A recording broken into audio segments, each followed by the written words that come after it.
In case you don't want to be recorded, just remember not to turn on your camera, or you can just write through the chat. So we will read it later. That's the first thing. Second thing, regarding your questions, comments, doubts, you will have plenty. I'm sure of that. So I only asked you in exchange one thing. We will answer all these questions, but please, please, please wait until the end. I mean, we will try to cover all the different eventualities of the new competition. We are covering a lot of ground, but still maybe not in the order that you are expecting. So that's why I simply ask you to wait till the end to formulate your questions. You can do it on the chat, and I will try to come back to it later. Okay, so hopefully this is clear.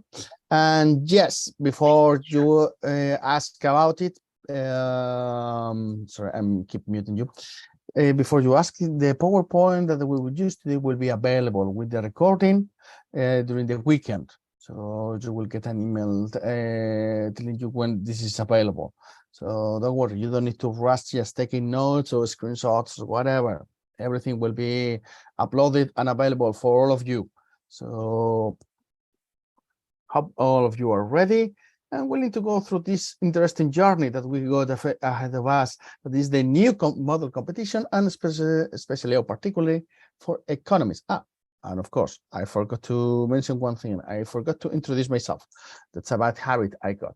My name is Íñigo Cruz. I'm part of the YaSemosEuropeos team, and I will be your captain through this traverse adventure of is discovering the new economics competition. Because yes, we are seeing that this is a kind of adventure journey through uncharted waters that we are facing. But we will say that, well, it's not so uncharted. We know quite well what is going on. The tests are not so different from the ones that we used to know. And it's just a question of changing a few arrangements and get ready for them. That is an initial idea I would like to share.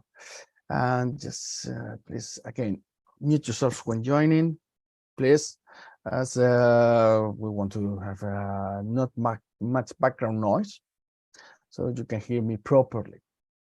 Okay, but how we are going to do, how we are going through the journey of today's session and analyzing the new EPSO competition?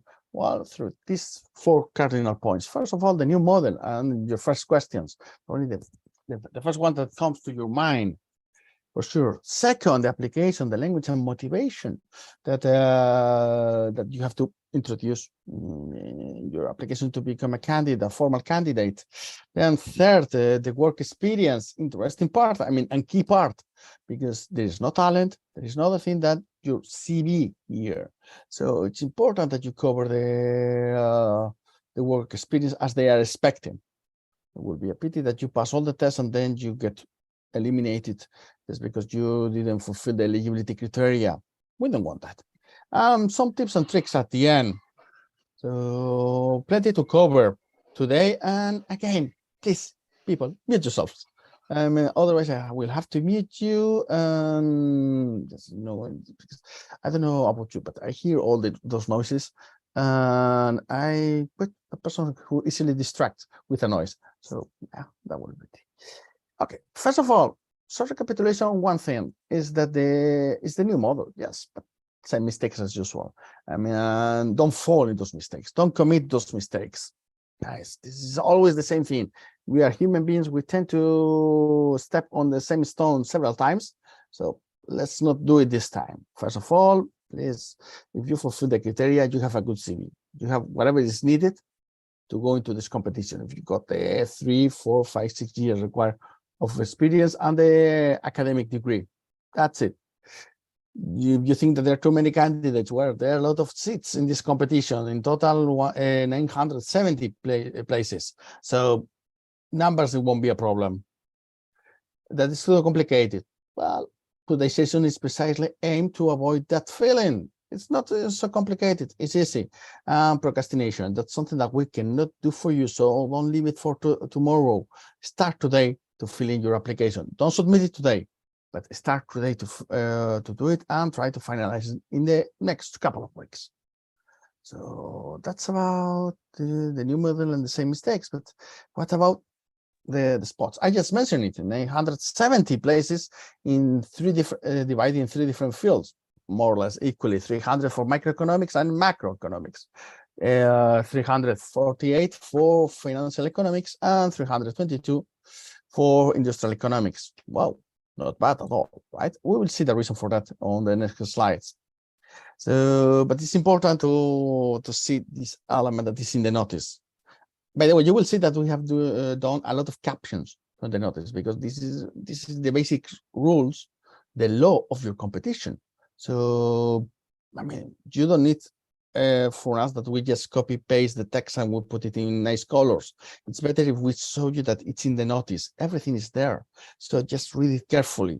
All the pages, not only the initial articles, but also the Annex 1 and the Annex 2.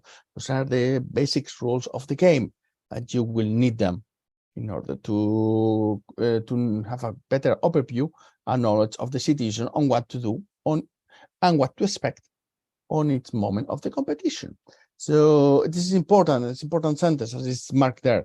Inclusion on the reserve list does not confer any right or guarantee of recruitment, because now the new model, the difference is that they cut the assessment. The assessment is no longer part of the competition. So it means that you will part of a bigger reserve list from a bigger pool of potential candidates to join the institutions. And from there, you will have to work to formalize your position together, to pass a mini competition, a mini selection process organized by the competition, by the institution, to get into a formal position of an officer of the European institution, whether it's Commission, Council, Parliament. So in that case, as this is the new model, we don't know yet for how long will be the list, the reserve list valid, or how many will be recruited. They say that it's a possibility, but of course, if it depends on YaSemosEuropeos, you know us, so we will stay with you all the process, and we will help you to get one of these positions in the institutions. So nothing to be worried about if you are with us. Another question, that's typical. Where will I work? Can I work next home? Depends where your home is.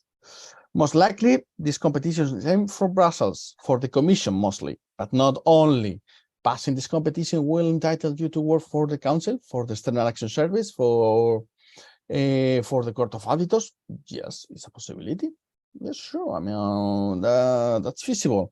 But still, in the notice, it's clear that the most contracting entities, or the ones that they will have more rights to get more candidates from the pool of the reserve list, will be from the Commission, and in particular, the DGs, the Direction General or Director General, that are listed in the notice. So I hope this is clear for all of you. So now you know where your work will be, most likely, and the areas of work involved by these services of the Commission. What else do we have? Well, we got this. The typical question that comes to us is, am I eligible? How do I know that they won't ruin my application? They will say that I'm not a valid candidate. How can I protect myself of this? Yes, it's true. It's frustrating and it's not easy. So we can do, that's why EPSO has done some improvement, and does something positive. Sometimes we need to praise EPSO, because there are things that are getting better, and this is one of them. Now you got this opportunity to click on where the arrow it's pointing. It's a YSE tool that it's in the Eurosurvey platform, and it will allow you to do a self-statement, self-qualification of your validity, of the eligibility of your CV. That's important to be aware of that. So if you click on that small item that I asked, you will see a menu like this, the one on the left, where is Experience Assessment Survey Instrument, the title of the competition, and then you click on the start, and you go to the image on the right, where you see a menu and you fill in the menu. The menu, it's covering the requirements of the competition, nothing else. I mean, the general applicable criteria, like citizenship of member state, military service, those are the classic ones. And then specific about your degree, about your years of experience, and they will let you know, okay, this is your profile, you fulfill more or less what is expected. So it gives you a clear idea of the risk and the possibilities on that part. But remember, you only need to go through an eligibility criteria assessment, nothing else. So it's yes or no. If you fill in the criteria, that's okay. You don't need more. It's not a question that, look, I only have 4 years of working experience, relevant working experience on this domain. There will be candidates who will have 20 years of relevant experience in this domain. Yes, but doesn't matter. Both fulfill the criteria, the eligibility criteria, so both can be part of the reserve list. The person with 20 years won't be first or before you just because got 20 years. This person will be before you because has a better results in part of the test that we will see afterwards, but not because of the CV. So you just need to fill in the criteria requested by this competition. This is important. This is the thing. So you use this tool to have an initial idea. But as I said before, sorry, take it with a pinch of salt. I mean, careful, because this is a tool that modelize the possibilities, but it's not accurate. And then your eligibility will be checked by a human being who will read your CV, who will read your competencies in the domain of this competition, what the task that you have performed. So if you don't explain things clearly, if you don't do a good job explaining your CV and work experience, you're out. But wait, the tool say I had whatever it was needed. Yes, the tool told you so, but now there's a human being who have read your CV, who have read your work experience, and this person hasn't been able to identify in the information that you provided the element that they're looking for in the candidates, the eligibility elements that they are looking in the candidates. So you're out. We don't want that, right? So we take this thing very seriously, and we will explain all the different items. We use the tool, the YSE tool, just to be sure that as a starter, we are okay, we are progressing in the right direction, but still there is a long path to get there. So don't get overconfident. That kills in the EPSO competitions. So, but now we are going a bit deeper on the EPSO competition. We are navigating to the OpenSea. Let's take a good look on the horizon of the different tests that we will need to face. Does it sound familiar to you, what you see on the screen now? Reasoning test, field-related MCQ test, case study. To be honest, none of this is new. These were tests that were existing already in the previous EPSO model. So what's the big change? Not so much. The fact that you will have to do these 3 tests the same day, all together, with some breaks in the middle, but you will take the CBT, then the multiple choice, and then the case study all together, one morning, one afternoon, one date in particular, from home, not from a prometric or from a evaluation center. Those are the big differences, the logistics, rather than the content itself. Content-wise, it's quite similar. We have seen already field-related tests in the past. In other competitions, we have case studies, of course. From the names I saw, I know that some of you already have faced a case study, so not a new thing. And the reasoning test, well, our friends, they will be with us, I don't know for how long time, how much time ahead. So we need to, the difference, if any, is the fact that despite doing everything the same day, we will have the results only of the second part, the field-related MCQ test, and the third part, if we pass the previous ones. So in order to know that what is my result in the multiple choice, I need to pass the CBT. And if I don't pass the CBT and the multiple choice, I don't know if I pass the case study. So be sure that you pass the 3 parts. I will insist on this part a bit later. Okay. And regarding the content of the field-related MCQ test, don't worry, we will see it, but at the end. So you need to be patient. It's another ingredient probably of any candidate for an EPSO competition, patience. CBT, as I say, business as usual. I mean, nothing new. Numerical reasoning, 10 questions, verbal reasoning, 20 questions, and abstract reasoning, 10 questions. More classic than that? It's not much. So time-wise is the same, and the marking is the same as in previous economics competitions, or those competitions where maybe the numerical reasoning has a stronger case. That's why you are requested 6 out of 10 for numerical and 15 out of 30 in the combination of verbal plus abstract. That's right, but not a big deal for the rest. Okay. Regarding the type of exercises that you are facing, same thing. In fact, as far as I know, Prometric is still the supplier of test for EPSO. So same platform, same everything in the online or proctored system, you know, that now is taking place. That's for the CBT. By the way, I forgot to mention before about the languages. Of course, the CBT is still possible to do it in one of the 24 official languages of the European Union, while the field-related test and the case study will be only in English. This is the working language of the institutions.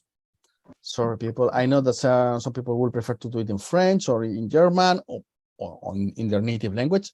I'm sure of that, but still, we need to face it, the reality. It's English. Business rules. So now I'm going now to the field-related MCQ. We see there that it's only 30 questions, so not many. Why the questions? Sorry, please, if you can mute yourself. Yes, thank you. So 30 questions, 40 minutes. Time-wise, it's more than enough. As far as we have seen in this type of test, should be more than fine on that part. And the scoring, of course, is between 0 and 30 points, and you will need to get minimum 15 points. The only aspect is that we need 15 to pass, but we need probably higher than 15 to get through to the reserve list, because this is a ranking exercise. The higher you score, the higher you will be, and the higher are your chances of getting through the reserve list, because they will proceed in order of the ranks of the results of this multiple choice to check your eligibility. And once they got the 300 or the 322 or 348 candidates, that's it. And they will stop checking eligibilities. And that's why you need high score. Which one? We don't know yet. That will depend on the difficulty of the test, the circumstances, the total amount of candidates. So at this moment, it's almost impossible to tell you that you will need 25, 28, or 18. We don't know, and anyone can say, because this is the new part, at least on this aspect, on the evaluation side. And the case study is only 5 out of 10 that you need. They won't add the results here, and they are focusing on the writing communication. So it means that it could be a case study simplified compared to the ones that we used to know in the past, that they assess 3-4 competencies in one case study. Now, if they ask, only saying that they will check the writing communication, one single competency, still EPSO need to provide a few more details on this part. Okay, but now you know how it is and how it is done. And I insist that it's English or English to this part that we have to do it. There is no option for anything else. Okay, so but we need to keep navigating. We have seen how exams, the competition is apparently coming, but still we need to fill in the application, right? I mean, it's what the main reason why you are here today. So let's see, let's navigate through it all together. So first of all, the application is the language that we are going to fill in the application. Well, I can do it in any language. Yes, you can. Sure. I mean, it's your right as a citizen. You can do it. So, and nobody can stop you. But the thing is, should they go for English, perhaps? and I tell you the reason. EPSO is quite keen or insisting a lot on the use of English. And you see that heading, it's extracted from the new form. The form is almost the same one that you used to know from previous competitions, so all friend, but check that there are some elements that have changed as this one, the heading, where they explain about filling your application. You can do it in the 4 languages, but if you do it in English, you are making them a favor, because otherwise they will have to translate your application in order to evaluate it. And also they offer you an automatic translation tool to do it. In fact, this is not Google Translate. This is a commission application called eTranslate. It's quite good. Honestly, I've been using it for a while. Believe me, it's much better than Google Translate or any other one that I have used, but still, it's not perfect. So if you decide to use this tool as an assistant, if you decide to go for English and you want to translate a big piece of text, use the tool. Honestly, it works well, but it's not perfect. So check what all the information that you're putting in your application. And yes, if it's not a problem for you, my advice is help EPSO by having your application in English. Also, because if you put it in English, it depends on you to sell it, to explain it. You know better the context. You know that sometimes maybe words that are translated in one way should be translated in another. Let's see an example for those of you who are not young enough. I'm not saying old, but not young enough to be licenciados in Spain. You know, the old licenciatura means 5 years studies at the university. Well, if you translate it as a university degree, it can be considered this a 3 years study. But in fact, you did 5. So it's more equivalent to a master, right? So maybe a automatic translation cannot catch these differences. So you have to do it manually, that part. The content, the subject of your studies, of course, that goes automatically, but the small details that matters need to be checked very careful. So that's why I stopped here to cover this element, because I think it's going to be quite relevant for your application. So if we keep digging in, we keep progressing on that part, we see about the languages and the different registration data. You see the number reference, the different elements, and then you see how I would say you need to define the language for the reasoning test and the language for the other test. I mean, the second part, when they say the language for the other test, I mean, this is just a polytest. This is for education purposes, because it's English or English. You cannot select anything else. While for the language for the reasoning test, one of the 24 languages, but it cannot be the same as English. So don't think that any English native or native speaker in English will have an advantage over you. No, because they have to deal at least the first part in another language. That's it, with all the risk that it could trigger. So, and then you have below there is the menu continues with some statistical questions, and also with indication that you are set to be contacted if you say yes by the national representation of your country before in front of the European Union to offer some help or some assistance in this competition. So I know that some of permanent representations are quite keen and active in helping their candidates, the national candidates. So it's an option. I mean, and it's for free. So honestly, if you don't have anything against, I would suggest you to accept that help, because everything can be helpful. Then we keep moving in our application. Classic ones, languages. We got English, Italian, all the languages you want, but minimum you need English level B2 and Italian or Spanish or French or any other language rather than English should be C1 or C2. Please don't make the joke of putting the C2, and suddenly for ability to write, and I put B2, and you don't have any language in ability to write above B2, so you can be automatically expelled because you don't fill in the criteria of languages. So that's why this is important. Pay attention to all the details. I think that I haven't checked this time, but in the previous form, in the last competition, I think you even trigger a warning when you don't fill in the criteria of the languages. The system tells you, wait, you cannot submit because your languages are not strong enough. But check it and be careful with that part. And then, well, this is the most classic part. Come on, guys. If you have applied to any EPSO competition, you know this. You know about the experience, background, interest to apply, contribution to the US trends. This part is not assessed, it's not evaluated as itself. You don't get markings or anything for this. You don't get points, but they get to know you. It helps them to understand you better, to know better the candidate. So that's why it's useful to pay attention to this part and take some time to fill in.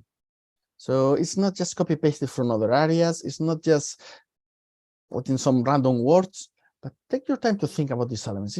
It's always useful to add some original content to this part.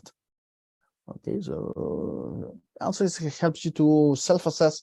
Why are you participating in this competition? Do you really want to work for the European institutions? I guess if you're listening to me on Friday lunchtime, yes, you really want to be part of the European competitions. You never know. Better to ask twice than none. That's my warning. And what else do we have? Well, yeah, the work experience. That's the key part. That's the piece of resistance of the application. We have seen that depends on the profile. The merits and the requirements change a little bit. And that's the part when we need to be very careful reading the notice of competition. We have seen that for macroeconomics, no, it's not financial, it's industry at the bottom. Sorry, my bad, I will correct on the final version for download. You can only be part of the competition if you have studies in a relevant area. That relevant area is defined in the notice. I'm not putting here, but I'm inviting you to go to the notice of competition and check what are the studies. They're quite comprehensive. It's not only finance, microeconomics or economics, but also engineering, mathematics are covered. So there's different possibilities, as well as different possibilities of considering your studies suitable if you have done an initial degree in another different area, but then you complete it with a master, with a 1-year studies in the area of economics. So I think there are plenty of possibilities. Difficult to cover all in one slide or to cover during today's webinar. So please use the tools supplied by EPSO and read the notice of competition to be sure that those are not a problem for you and you got what is needed, especially if you don't have the classic degree on economics or the classic degree in finance or the studies in finance. That's regarding the studies, but then that's closely linked to the years of experience, because in the case of the second profile, financial, you can supply the lack of a adjusted degree, the lack of a specific degree in the area of this competition with more professional experience. That's excellent, right? I mean, great. Some of you have been working in other areas in relation with economics, with finance, but initially your degree was not the one that was supposed to be according to the notice of competition. So good, we got one of the profiles that allow us to participate in any case. The only requirement is that we need a bit more of working experience. So if we got the degree, it's a 4 years degree, then with 3 years of working experience is enough. If it's only a 3 years degree, then we need 4 years. Fair, I think. And on the other hand, for those who have no relevant degree, you need 5 or 6 years of working experience. That's not bad, right? I mean, hope all of you today and those who are watching the recording later can fill in this criteria. But again, I insist, check the tool that has been provided by EPSO and check the notice of competition. Those are the rules of the game. Those are the ones that have the last word to allow us to go through the eligibility filter. So, but then the question comes that How can I prove it? How can I show them that I got the relevant experience? The degree is relatively easy. You got the degree. And you got a record of all the courses and all the topics that you have covered in your degree. Fine, that's it. But what about the working experience? How can I do it? And by the way, what is relevant working experience, right? How do I know? I've been doing numbers. Is that enough? Maybe not. Maybe we need to be more specific. How? Like this. Well, we will need to go back to the notice of competition. Yes, I'm always insisting. The notice of competition are the rules of the games. Those are the basics. It's law. Literally, it's a legal document that is legally bounding the organizers of the competition, EPSO, to respect these rules in the notice. So that's why I'm insisting a lot on this, because the same they affect you, they affect them. That's why you need to know them well. And you see in the notice of competition, the initial areas, for instance, field 1, microeconomics, macroeconomics, and they say the definition of the degrees, as I mentioned before, the different exceptions, but it's important because they mention that they make the reference to the working experience of the Annex 2. They say in particular at the end, as directly related to the nature of at least 2 duties in field 1 indicated in Annex 2 to this notice. Yes, this is the typical drafting of the European institutions, where you need to travel all across the notice from the very first page to the last one, go back to the middle, and then jump to the page 20th, and then you move to the other one. Sorry, it's like that. So, but that's why we just cut it into pieces and put it a bit more in order. And then you see on the right of your screen, the Annex 2, and the definition of the task. So if you've been working in whatever position, and you've been preparing economic and fiscal budgetary forecasts, the second option, and then the third option, right? The third, analyzing macroeconomic indicators, financial stability, doing these elements in your work experience, then that can be considered a valid experience. But what happened if I only been preparing economic and fiscal forecast? That's the only thing I was doing. Then if that's the only thing and none of the other 9 points or 8 points have been covered by your work experience, then that work experience is no longer valid. It's clear, at least 2 duties. So you need to go there to the duties that were described, and be sure that when you are reflecting your work experience, you explain how or what you did covering these duties.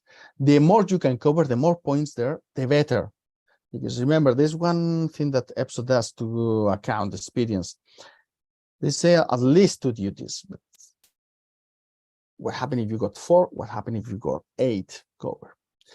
The way they count experience, they will, you can say, I got 6 years of working experience and these 2-3 duties, and they will say, okay, it's only 2-3 duties, so this is not big enough for us, so we will apply a correction factor to your work experience. Instead of 6 years, we will count it as half.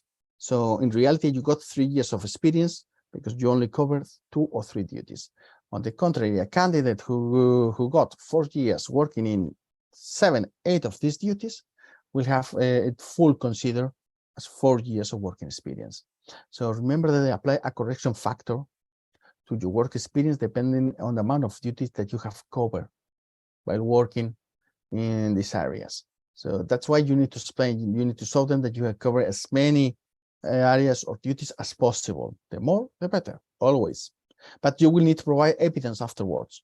So don't invent, don't lie, just explain. That's about how to explain, but if we go little by little, if we go point by point on this part. So on the left, the typical reference to, well, the typical template to fill in our working experience, and that's it. I mean, there is no talent screener, there is no other things. This is it. And you see on the top the box where they count the total experience, and then you define the type of experience. You fill in all these elements. So at the bottom, the nature of the duties is where you need to reflect the areas that appear on Annex 1, right? So you see what to put that information, make it clear, crystal clear. That will be for micro and macro. But what happened for the other profiles, for instance? We will see. It's interesting because we got on the second field, financial, we see how the occupation, we got the occupation square that can differ. You go to the notice of competition, you will see that at the beginning, they say the professional experience, referring points, referring to the years of experience, will be considered relevant if it has been acquired in one or more of the following areas: financial risk, investment banking, macro prudential regulation, corporate finance, business plan, analysis of performance, policy development. So let's be honest, no one has been working in all this at the same time. Nobody can say that has worked in everything. So the point is that when you mention the occupation, you explain which of these areas you've been working, you've been involved. Okay, that's for the occupation. And then you go, and this is on the initial part, this is on point 3 of the notice of competition. But if you go to the annex for the field 2, you will see a very long list of actions, and those are the elements that you need to reflect in the nature of the duties. Okay, it's how you split the information, how you explain these elements. And for God's sake, check it several times your application. Don't miss anything. Don't forget to add any different elements that are valuable and relevant in your application. It's how it is. As simple as that. But it takes time. I mean, don't try to do it in 1 day, in 1 hour, because when we're in a rush, we tend to forget many things. We tend to omit many things. So we need to dedicate 1 day, 1 afternoon. We think about it. We start doing it. Wait, in that job I got 7 years ago, I was doing microfinancial analysis and this test. And then you just leave it like that. And then 2 days later, you come back. Oh, wait, I forgot it. Yes, I was responsible of doing this task. So that's the point 9. So I could reflect it as well. You see my point, right? We need time to think, time to remember all the elements, because in one day, you won't remember everything. That's certain. And then for the field 3, so here that's the definition. So the information was sorted. I managed to put it all in the same page. So we see how in the notice it's covered the different areas: industrial organization, microeconomics, competition policy, economic analysis, or public economics. Nobody's working all at the same time, as I told you. So that's the occupation mostly. And then you go to the annex 2 on the different duties, nature of duties. So that's the point. Okay. Hope this is clear. It takes time. I mean, it's not rocket science, but needs some dedication in order to guarantee that you deliver a successful application. And then what else? Well, we're almost at the end. We got the eligibility checks. When you say, yes, I'm a citizen of the European Union, fulfill the rights, military service. Small reminder, not all the European countries has to get rid of the obligatory military service. So that point is relevant for those countries. For those countries where you don't have to do it, I mean, it's meaningless, but you say, yes, you have to fulfill your obligations because you are not obliged to go to the military service. Yeah, and particularly for women, that usually is not compulsory for anyone. So that's even more ironical, but it's how it is. So you confirm that you fulfill the criteria and all the elements. You see that on the heading, it's still insisting on the language issue. And then you see next to the stick of the eligibility on top, it's overview. I recommend you to go there always and print your application. You can transform it into a PDF file, print it, and check it on paper, get an overview of how it looks, if the information is clear. It's always good to click there and take a good view of these elements. Then, oops, yeah. As I said before, and I will insist today a bit more. So take your application seriously, please. Don't leave it for the last moment. Don't leave it unattended, or consider that it's meaningless, that they won't check. They will. They will check, and it will be a pity that you pass all the tests and all the whole process, and then in the eligibility, you are discharged or you're cancelled because you didn't take your application seriously. You commit mistakes, so you cannot prove part of the information that you put in your application. So people, please take that part very seriously. It's not a question of having a long CV, but having a good explanation of your CV. Remember, you're as good as your explanation is, nothing else. They are judging only the paper. They are not judging you. So in order to get your experience validated. But then a few tips on the applications. Well, last tips on that part before we move to a recapitulation of the whole competition and the multiple choice that I know that you are wondering. So please, when you are describing your duties, you are describing the activities you have performed, don't write a long paragraph. Don't write a. I know that the box where you put the text sometimes is very rustic in edition capabilities. Fine, but still you can leave some empty spaces, or you can add some signs, plus sign, to create the feeling of bullet points, something like that. So avoid long sentences, avoid long paragraphs that are all packed and nobody can understand anything. Somebody who tries to read it gets lost after a few words. That's not nice. So one idea per sentence, per line, that's perfect. That's a way of transmitting clarity and making the life of the evaluator, or the person who is responsible of checking your reliability, much easier. Bullet points I mentioned. If you have key information, you have points that are stronger than others, don't put them right in the middle of a long list of points. Just put it on top or at the bottom. Human nature tend to skip in the reading, tend to jump and save time. So there are more chances that they skip the middle part of your list, the middle part of your text, rather than at the beginning or the end.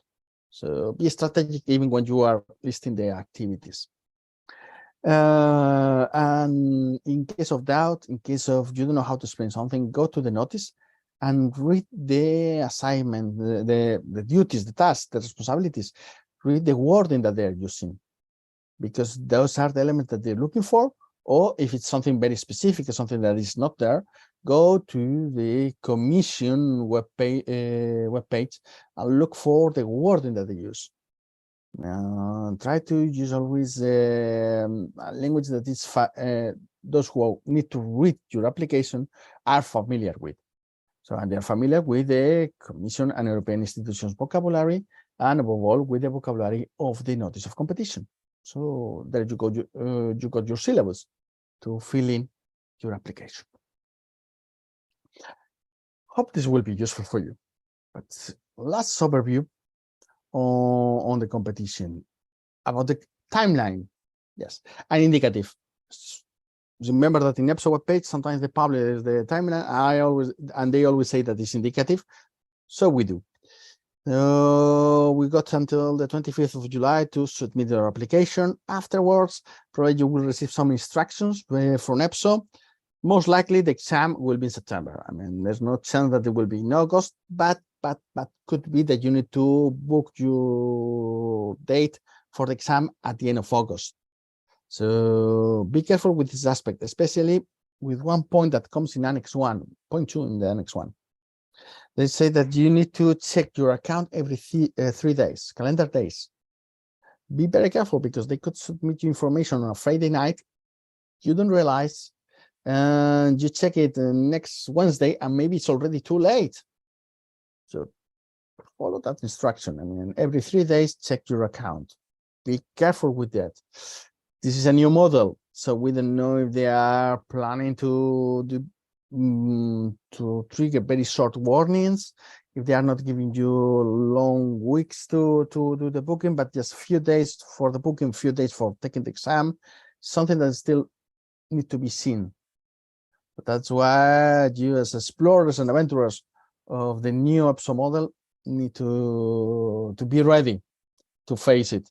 But again, our bet is that the exam will be September for you, and then November for the eligibility checks, in September, October, early November for the correction of the exercises, the case studies.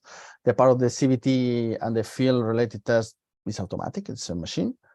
Then the case studies, hopefully the results should be, or the result list should be December, no later than January. I think that's the EPSO planning. Finger crossed that they will stick to it and they will fill in. Lately, they haven't been very successful in other competitions respecting their own calendar. Hopefully with yours, they will be. And then the evaluation interviews by the institution interested in contracting. Remember, from the pool of 300, 348, or 322 institutions, mostly commission will organize a small mini selection process to select new officers from those in the reserve list. As simple as that.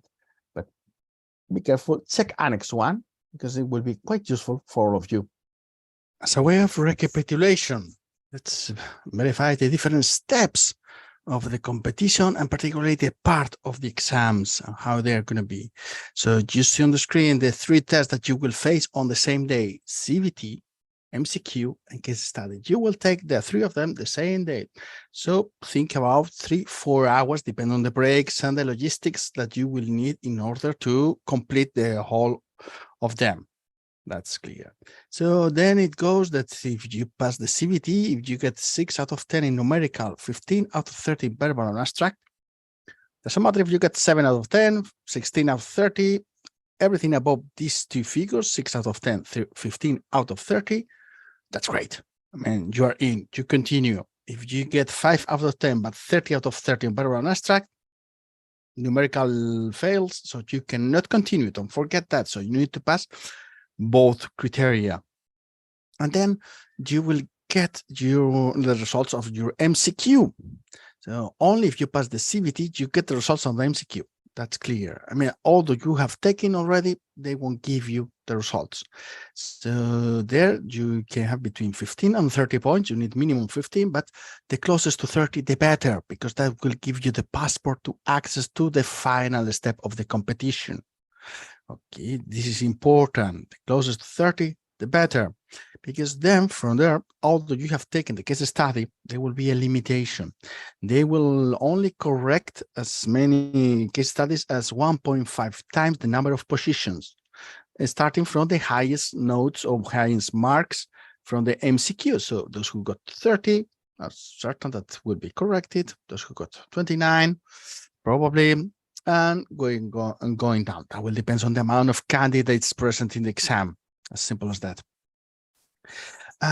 In the case study, you need a 5 out of 10. So not a big deal, but please don't get overconfident on that part. Once you have passed the 3 tests, the CBT, the multiple choice, and you are among the highest rank, so not marks, you will get into the case study, the results of the case study. And then if you have passed the 3 of them, you get your application verified. They see you fulfill all the eligibility checks. Maximum, there is, as I say, 1.5 times the number of positions offered in the competition that will be corrected the case study. Why so? Very simple, because the numbers force them to adopt this position. Think that if we take macroeconomics, it's 300 positions. 300 multiplied by 1.5, it's 450. So they will have to correct 450 case studies only on that part. In total, if we take the whole of the competition, the 3 profiles, we are talking about around 1,500 case studies that they have to correct. That takes time. So imagine that they will correct the case studies of all the candidates who passed the multiple choice questionnaire. So that could be thousands, 3, 4, 5, 6,000 case studies. That will be too much. Will take too much time, too much cost. So that's why they go for the decision that the MCQ will be the ranking test for all of you. That's why we make it clear that you need the highest MCQ, then you get your eligibility and also the results of your case study. You can pass the MCQ, but if you are not among the selected candidates, then this group of the 1.5 times the number of spots, you won't get the results of your case study, independently of what was the real result or what you did as a case study. So please take this into consideration. Don't forget that this is specified in the notice of competition. So please read it carefully. And then you have passed in everything. So you go to the eligibility check and to the reserve list. And congratulations, you are there. But what happened in the reserve list? What is inside? Here be dragons. I mean, we don't know how it's going to be on the reserve list, that's for sure. Final format will be decided by the institutions, but we can promise you one thing on this from YaSemosEuropeos, that we will be with you. I mean, you know that we always support our candidates, and whatever it comes after these competitions, once you're in the reserve list, we will be around to help you in order to get into the institutions. We want more croquetillas, as you know, inside. Yes, but there's one big question at MCQ. What do we have to study, right? And I'm not checking the chat, but I'm certain that we already got that question on the chat. So let me answer it beforehand. Let me go for it. Well, we depart from one scenario. And I took this, the financial scenario, field 2, just as an example, but I think it's applicable to the three of them. That you take these following areas that they were marked. They say, I mean, I mentioned before, you cannot be working on policy development at the same time. Corporate finance, business plan, macroprudential, investment banking, financial risk. Can you do everything at the same time? Can you be an expert? Can you answer an exam on all these areas all at the same time? No way. I mean, now you can tell me, no, I'm an expert in all this. Congratulations, whoever you are, because you are great and you're exceptional. But this is a process to select 970 people. So, and you're 1 in a million. So not good enough from the perspective of the institutions. They need more people. So they need to be sure that they evaluate, they assess all of you in a fair manner, in a way that more or less all of you go through the same process and the same requirements. So the overall idea is that, yes, you need some general knowledge on finance and economics theory, macro, and all these elements, but not deep. So overall idea, the overall idea that only a person who has been working in the sector will know. I mean, if you just graduated and you know all the theory and you know, you can read a lot of books, but there's something that you only learn through practice, through working with them. Those are the elements that they will try to test somehow. They will ask you for questions that probably someone who has been working will know well, but someone who has never been working with those areas of the main finance sector, general speaking, they don't know. So general terms, yes, you have to recapitulate and review. They are always good. But more concretely, if we go point by point on the duties, on the Annex 2, we see that there are interesting aspects. We see that there are interesting parts like macro. They say insurance surveillance of reporting economic, macro, financial, and fiscal budgetary developments. But they mention member states, Euro area, the European Union, or important partners countries. So it will be a fair thing to ask for the European approach in all these elements, because that's the same for all of you. I mean, they cannot go for a specific area of knowledge where only a few candidates will be benefited. Now, they need to go for general areas, for more the European approach. So in that way, all of you are at the same level. You need to study the same things. You need to know the same things in order to pass the exam. I'm referring only to the multiple choice questionnaire. I'm not referring to what will happen afterwards or anything, only multiple choice. So that's why they need to create a pool of knowledge that they need to assess from an European perspective. That's why I'm marking the parts where they are the most common elements. So we see analyzing macroeconomic, macrofinancial indicators, financial stability and imbalances, implementing or assessing policy measures to reduce imbalances. What is the European Union doing on this? There are different initiatives, actions, entities involved in these elements. You should be aware of them. You should know them somehow. Then on the point 4, the economic policies that involve, if you keep reading, I didn't mark it, but I mean it, to macrofinancial policies, energy, employment, education, and other structural policies. So you see structural policies. What is the economic role, financial role on this part? So those are the relation policies, but in the economic perspective, something that you need to be familiar with. Or the European budget and their programs. That's a basics. So expect questions on the multi-annual financial framework, on how is it done, how it's calculated, or what are the main areas or the programs, or how is the European Union getting their funds, the funding. So all these elements. But we continue, we see also the green and digital transitions. They have a clear economic aspect. So be familiar with these elements. Unfortunately, it means that you will have to study. Yes, you need to cover this ground. Oh, international economic and financial institutions.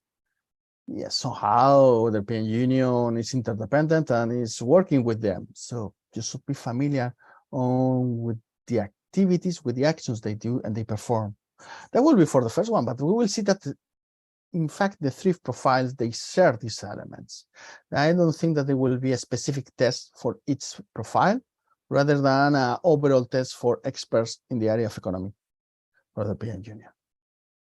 And we see that in the field too, we see that plenty of areas like the European Economic and Monetary Union, the Euro area, maybe there's a bit more currency approach, but still it's there.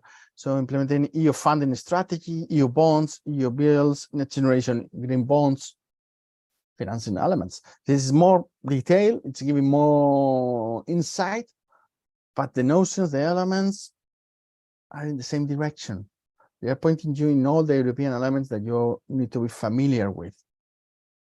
Use it, read it, all these elements from your own experience and see if we are missing something. I mean, you know better than us. So take a good look on this part. Take a and see what, and be honest with you. What are parts are the ones that belongs to a purely expert on the profile or more generic knowledge? Generic knowledge is what you need for this multiple choice. In the area of economy, I mean, so it's already a bit of specific knowledge, to be precise. Oh, if we go to the industrial economics field 3, so we see the fields on top of the screen, but do I need to be an expert on those areas? At least you need to be familiar with industrial policy, macroeconomics, competition policy. Competition policy, that means treaties, that means that, well, it has a clear economic side, something that we need to deal with. Then going to different aspects. So there's a frame incentives and competitive interactions, single market at the end. This is mentioned later on. So the single market. I mean, everything's connected. I mean, there was, remember, the European Union was originally an economic union that evolved in a political union, but still they are clearly tangled. So economy is touching, or economy is touching almost everything. But maybe the Erasmus Plus program is not touched here, but it's among the few ones that you don't need to know in deep for this exam. But many other things, all the new funds, all the new initiatives to subsidize member states, to keep the economy under control, to have them in case of crisis. Everything that has been done in the last few years, yes, it means a lot, but it's that a lot that we need to study. And from where can I get this information? I mean, do you, YaSemosEuropeos, recommend a book, recommend a fantastic guru who will tell me everything I need to know? Well, we have some kind of oracle. We got the European Union oracle at the end. I mean, we have listed here several links to official web pages, documents that cover not a small area, precisely not a small area of knowledge on economy in their different aspects. That's a beginning. Of course, this is not exclusive, but this is a departing point. And from here, the best advice we can give you is the one that is at the bottom. That is about the best manuals. They are the notes you can take, the mind maps that you can create. Let's go through it. Take advantage of the summer to go little by little, instead of just the last day study a lot. Just start to map all these elements. Perhaps if we are lucky, EPSO will give you a few more details once the competition, the inscription in the competition is closed. It will give you a few more details regarding the multiple choice questionnaire. But in the meantime, better if we have all this information map, all these elements, so we know what is every aspect. We are familiar with different notions, and we have all the knowledge map and ready for our last overview before the exam. So use these links, but look for more sources of information that will help you to cover all the potential questions of this test. There are 30, but 30 questions that will cover a lot of ground. By the way, well, we don't know if they will be the same 30 questions for everyone, or they will have a pool of questions, and from there, randomly selected to the candidates. It's something that needs to be seen. Most likely, it will be a pool of questions, as it's safer for the organizer to avoid any filtration of the questions. But you never know. We will know eventually when the competition comes on that part. And then the last question of this today's presentation: what else can the YaSemosEuropeos do for you? So very briefly, as you will have the presentation, we can help you with training for the CBT, for the MCQ, whether it's finance, generalist, or any other competition, but also the case study. We are experts on that. We've already been helping a lot of candidates. Assessment sessions, I know it doesn't apply yet for you, but we will see what comes later, or if you are in any other competition, application reviews, as well as another service that we offer. And of course, don't forget to follow us in our social media, whether it's Instagram, LinkedIn, Facebook, YouTube, especially YouTube, where we will upload today's presentation video. So you will have access from there, and our Telegram channel. That is our main source of information from YaSemosEuropeos. And now I think that it's your turn. My turn to answer your questions, because I already spoke too much, as usual. So let me see the chat, and I will try to go through it. So Eva, only to be sure, this time the exam that ranks your position to be selected is the MCQ field exam, and the CBT you only need to pass. Yes, your understanding is absolutely correct, Eva. It's like that. So, question from Fernando. Regarding the 3 fields, industrial, financial, and macroeconomics, can you apply for 2 of them? No, it's in the notice.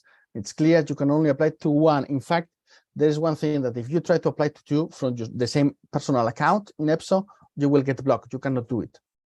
You can only fill in the application in 1 profile. If you think that you made a mistake, no, wait, I'm not financial, I'm more industrial, I'm on from the field 3 instead of field 2. You just delete your application in that field, in field 2, and start to fill in field 3. But you need to delete beforehand the previous application. Otherwise, you cannot do it. And please, no one make the mistake of creating a second profile in EPSO to apply to 2 different profiles, to 2 different areas of this competition, because if they discover you, you will be banned from the competition and forever from EPSO. So that will be nice. That would be nice. And yes, Nuria, the 3 exams will be exactly the same day, all together. The pity is that you need to pass 1 to get the results from the following, but all at the same time. So think about a 3 hours exam, more or less. Let me see the chat. Okay, Eva. Question 14. Given that this is not the usual case study, but rather a simpler one focusing on writing communication, any tips for preparing? Just get used to work against the clock and draft without automatic corrector. Because in the day of the exam, you won't have any kind of IT tool help to correct your text. So if you are just to write fast, and while drafting, you do a lot of typos and you rely on the automatic correction, not a good thing. For the rest, we don't know still what is going to be the form of this exercise. It will be a summary, it will be a free essay, unlikely, but most likely a summary, or it will be kind of case study as usual with some background document. You need to deliver something, but in a simplified manner. We don't know yet, and I think honestly EPSO doesn't know yet, for the simple reason that they upload as the new examples the old exercises that they had already in their web in the past. So meaning that the examples that you can find in the EPSO webpage at this moment for the case study are ones that have 10 years old. So even the most modern case studies they don't have that shape. So we're still waiting to have more info on that part. AD for the specialist test, didn't they say they will provide the resources to know where to study from? Not exactly. They say that for generalists, they will provide the resources, but not for the specialists. For the specialists, apparently, they will give some indications. They mentioned that this indication could be in the notice. In the notice, you saw what we got. Let's see if they give you more information, but don't give it for granted. Honestly, I will prepare myself thinking that they won't give me any more information at all.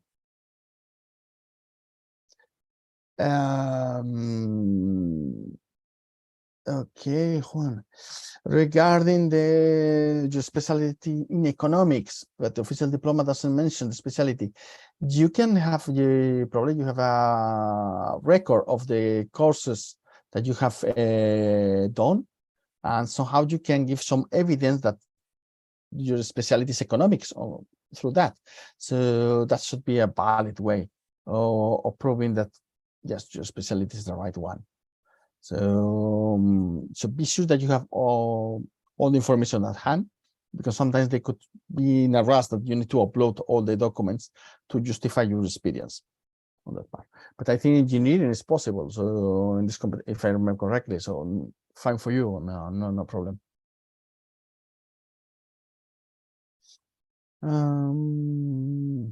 Okay, let me see what other that you think the 3 fields will face the same field exam. Yes, Maria Jose, I say that. I think that the questions and the pool of questions will be the same, or from the same pool of questions, the candidates will have to face the multiple choice. Do we need to delete other EPSO competition from our profile like that was cancelled? No, Pilar, you don't need to delete your application to other competitions. It's only if you have 2 accounts, then just you need to delete one before they discover. And it's only if you start to fill in the application in this competition in one field 1, and you realize when you are putting all your, no, look, my profile, my experience fits better field 2. So you just need to delete field 1 of the application, delete that one only, and then reapply and restart the application process from the field 2. That's it. For the other competitions like ST 140, 54, and the others, no, just leave it in your profile. They're okay, they're fine. Pilar, the MCQ test in the field will be the same for the 3 types of economics, or do they depend on use? What I said before. So same question, same answer. I mean, I'm expecting that most likely will be the same pool of questions for all of you.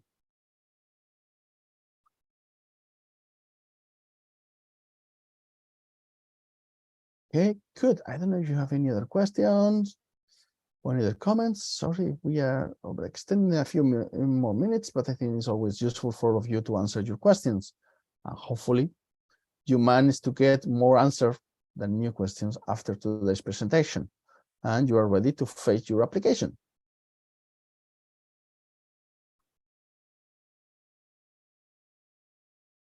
Okay, so okay, let's see a question for 1.5 number candidates will be after the case study or before? After the case study.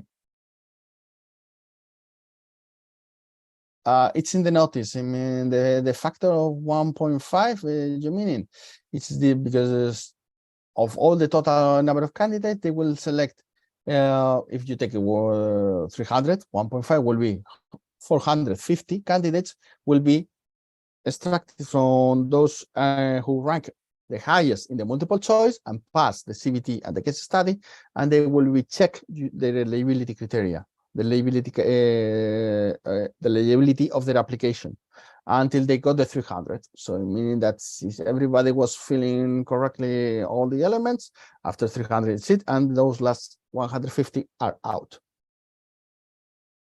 Case study for writing communication competency is one of the 3 fields that are that apply. No, case study for writing communication is just checking how you write. means your communication capacity, and that applies to all the three fields. That will be exactly the same exam for on that part. That's granted. Yes, on the experience and the duties, I mean that if they ask, they tell you that you need to minimum cover 2 duties in order to consider the experience as valid or less of reference. But the thing is that there will be people who have performed different duties and those who have performed only 2 duties. So it means that if you only have performed 2 duties, they may cut by half your work experience, in the sense that I've been doing these 2 duties for 8 years, fine. But EPSO will consider that it's equivalent to 4 full years of experience. That's the correction factor I was referring. So they divide the experience depending on the number of ideal duties you should be covering.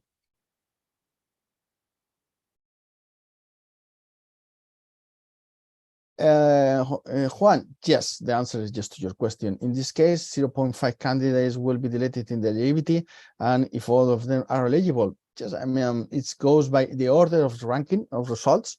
So if they are on the lower side of the table of the list, despite covering the eligibility criteria, but before them there were 300 candidates that covered those criteria, they're out.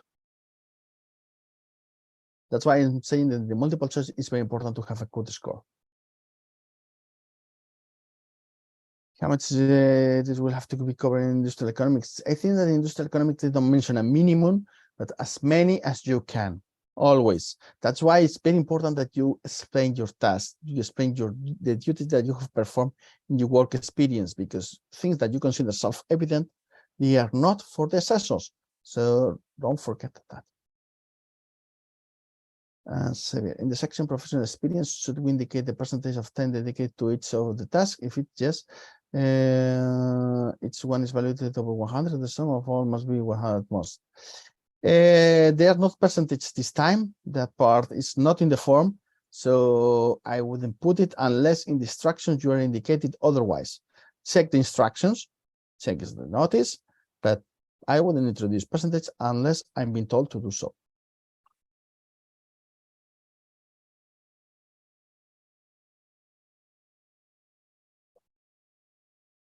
Okay. Any other question or comment before we close? Thanks to you, sir.